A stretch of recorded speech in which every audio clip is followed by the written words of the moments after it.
పేలవ బ్యాటింగ్తోనే సునాయసంగా గెలవాల్సిన మ్యాచ్లో ఓటమిపాలయ్యామని team India captain Rohit Sharma తెలిపాడు.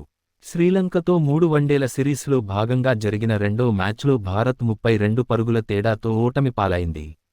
ఈ మ్యాచ్ అనంతరం మాట్లాడిన రోహిత్ శర్మ తమ ఓటమిపై స్పందించాడు. శ్రీలంక స్పిన్నర్ జెఫ్రే వండర్సే అసాధారణ బౌలింగ్తో తమ పతనాన్ని శాసించాడని చెప్పాడు. అతని వల్లనే గెలవాల్సిన మ్యాచ్లో ఓటమిపాలయ్యామని అభిప్రాయపడ్డాడు.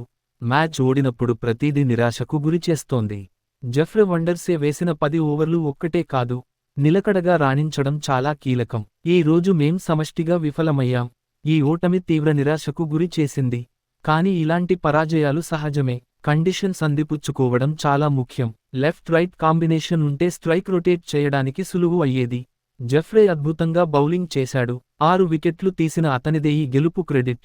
నేను ఆడిన విధానంతోనే 65 పరుగులు చేయగలిగాను. నేను అలా దూకుడుగా ఆడితే చాలా రిస్కులు తీసుకుంటాను. ఈ పిచ్ యొక్క స్వభావం మేమర్థం చేసుకున్నాం. మిడిల్ ఓవర్లలో ఈ వికెట్పై ఆడటం చాలా కష్టం. తొలి పవర్ ప్లేలోనే వీలైనన్ని పరుగులు చేయాలి. ఈ రోజు మేం రాణించలేకపోయాం. ఈ వైఫల్యాన్ని పెద్దగా చూడాల్సిన అవసరం లేదు. కానీ మిడిలార్డ్ వైఫల్యంపై చర్చించాల్సిన అవసరం ఉంది అని రోహిత్ శర్మ చెప్పుకొచ్చాడు. ఈ మ్యాచ్లో ముందుగా బ్యాటింగ్ చేసిన శ్రీలంక నిర్ణీత 50 ఓవర్లలో 9 వికెట్లకు 240 పరుగులు చేసింది. అవిష్కా ఫెర్నాండో 40 పరుగులు, కామిందు మెండీస్ 40 పరుగులతో టాప్ స్కోరర్లుగా నిలిచారు. భారత బౌలర్లలో వాషింగ్టన్ సుందర్ 3 వికెట్లు తీయగా, కుల్దీప్ యాదవ్ 2 వికెట్లు పడగొట్టాడు. మహమ్మద్ సిరాజ్, అక్షర్ పటేల్ చెరో వికెట్ తీశారు.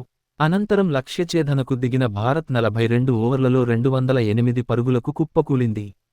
కెప్టెన్ రోహిత్ శర్మ 64 పరుగులతో హాఫ్ సెంచరీతో రాణించగా, శుభ్మన్ గిల్ 35, అక్షర్ పటేల్ 44 పరుగులతో కీలక ఇన్నింగ్స్ ఆడారు. మిగతా బ్యాటర్లు దారుణంగా విఫలమయ్యారు.